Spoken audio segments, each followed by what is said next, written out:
I would love to show you something brand new that just happened in Las Vegas.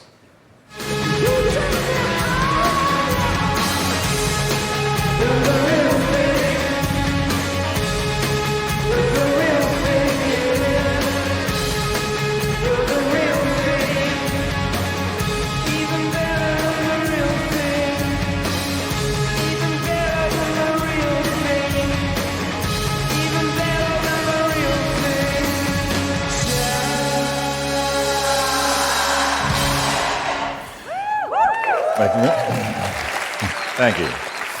The Irish rock band U2, of course, inaugurating the Sphere in Las Vegas, a brand new facility which is somewhere between an IMAX theater and a planetarium, large enough to contain the Statue of Liberty.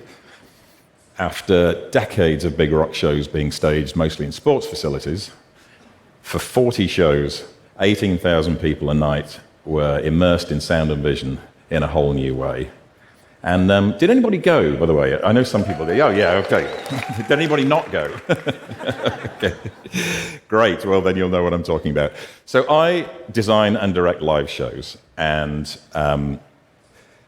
the foundations of my work were in concert touring, and I got to work with some really cool people, including George Michael, R.E.M., David Bowie, and many more. And for 40 years, I've been creative director for U2's live performances, going from small clubs to football stadiums, and having done well over 1,000 shows with them in 250 cities in 40 countries.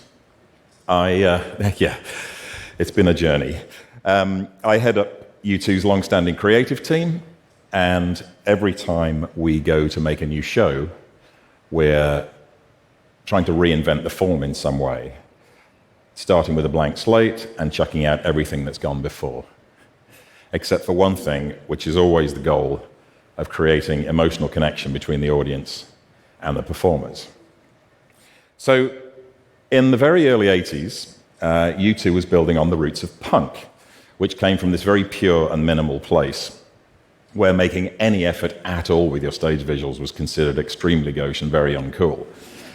But as the scale of U2 shows increased, we coined the phrase maximum minimalism. And that got us into a place where we could kind of hang on to some of this imagined authenticity whilst catering to the needs of playing arenas and football stadiums. And it really worked. I mean, the raw energy of those shows was incredible, but from a design point of view, there's really only so far you can take that idea before you hit a wall. So we were looking for new possibilities in visual storytelling, and through the 90s, completely fell in love with all the new emerging visual technologies, and so embraced those, threw away the handbook, and decided to see what we could do with them. And on a pair of U2 tours, Zoo TV and Pop Mart, we pretty much introduced the style of multi-screen big video presentation that's still around today in concert touring. And that included for Pop Mart the building of the world's very first stadium-scale LED video screen, which was hand-built from components for the tour. They're not unambitious, these people. Since then, we've made shows large and small, some leading into audiovisual ideas, others taking a more architectural stance, and along the way, collaborating with a veritable who's who of the contemporary art world, but always with the goal of trying to challenge and reinvent the notion of what a rock concert can be. After 40 years of reinvention, I suppose maybe there was another wall looming. So when we heard about this new building that was going up in Las Vegas, we went to check it out. And the Sphere is designed essentially for showing movies at humongous scale, at extremely high resolution. But I found myself looking at the space and wondering if there was some other way that we might be able to inhabit this wraparound immersive space. And the thing that occurred to me, the thing that really struck me, was the absence of corners.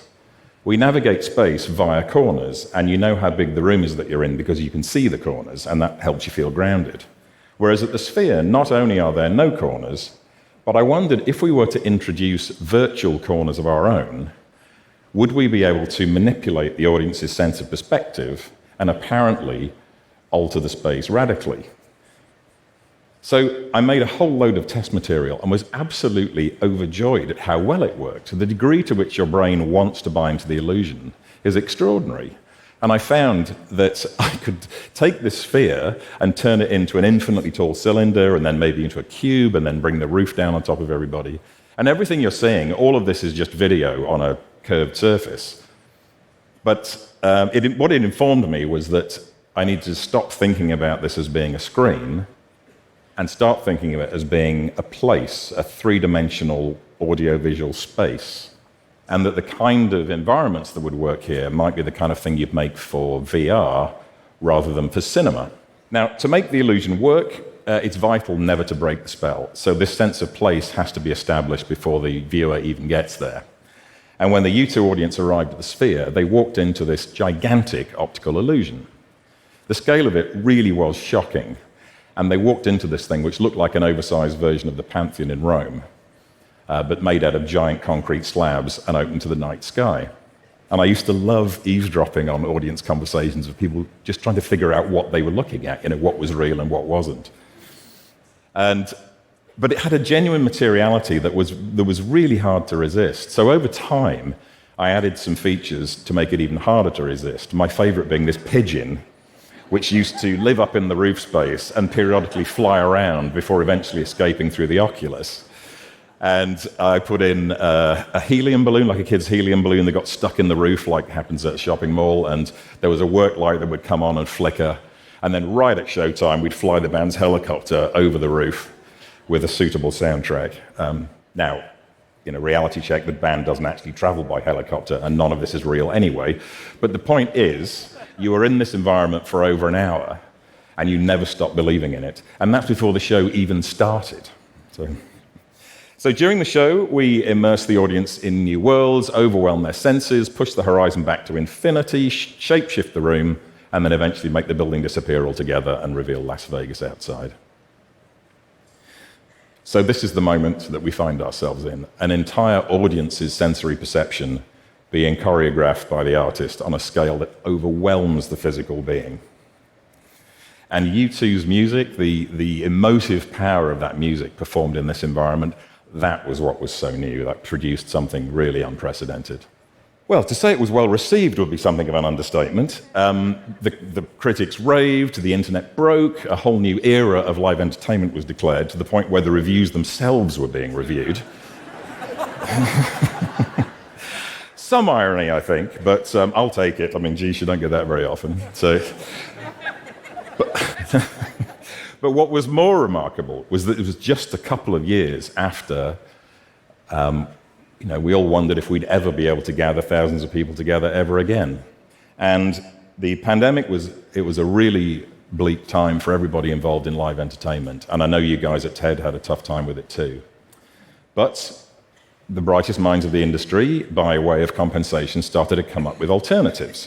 And we saw some really interesting ideas. We saw the construction of XR studios for live broadcast and concerts for VR headsets and virtual audiences like this participating in real time online.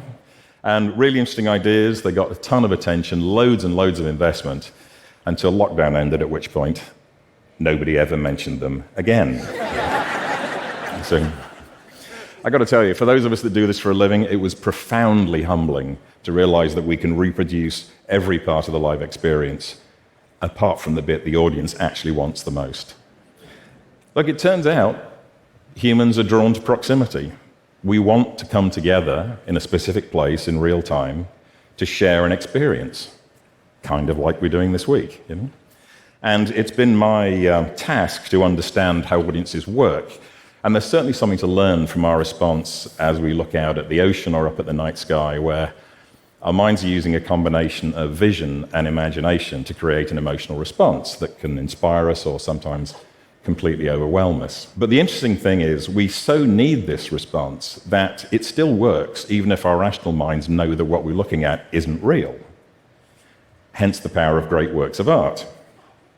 Now, the Renaissance painters hit upon the use of perspective to create apparently three-dimensional worlds on what the viewer knew had to be a flat plane.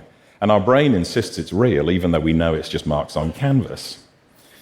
But better yet, the use of perspective allows the viewer to forget the technique completely and surrender to the content of the image in a more profound and emotional way. But we're still separated from the image here. We're still outsiders looking in. Whereas at the Sphere, we all together, performers and audience, traveled through the picture frame, through the proscenium, and ended up as part of the environment. And it really was quite something. It was like VR without a headset, although with a couple of important differences. In his novel, Rainbow's End, the writer Werner Winger envisaged a world that doesn't seem too far away now, where everybody, through the use of wearable AR technology, could create their own bespoke artificial environments. Now, at this U2 show, the environments were artificial, but they were also shared, all of us experiencing it together in real life. And much as I do believe that gaming and certain other online activities can produce a real sense of connection, it was the physical proximity here that produced something so profound and so affecting. And U2's music, just the music, the original immersive experience performed in this environment. Music can bring us together, and it allows us to forget ourselves as we become part of something larger, looking up at something so glorious and so magnificent. But we've seen this before, right? We recognize this from somewhere. The cathedral builders, they knew a thing or two about show business. They were very good at it, and they were not afraid of working at scale, being the original practitioners of what we call in the business, go big or go home. And look, the amount of time, the amount of resources poured into the building of these places over centuries tells us that we've been feeling for this experience for as long as we've been human. Awe and wonder placed under the control of the artist. And today we have the most powerful tools we've ever had to do this. So what's our motivation here? What's our goal in doing this? Well, for me, in my work, I only have one goal, which is to bring people together, to share some joy and to share some magic, and to make genuine emotional connection for the audience, with the performers, and with each other, and with this music, which means something unique and personal to everyone who attends. And in that moment, open up the possibility of creating empathy between strangers who might not agree on anything else. It's a small thing, but it's a start. And that's what my particular brand of magic exists for. Well, that, and giving people a really, really good time.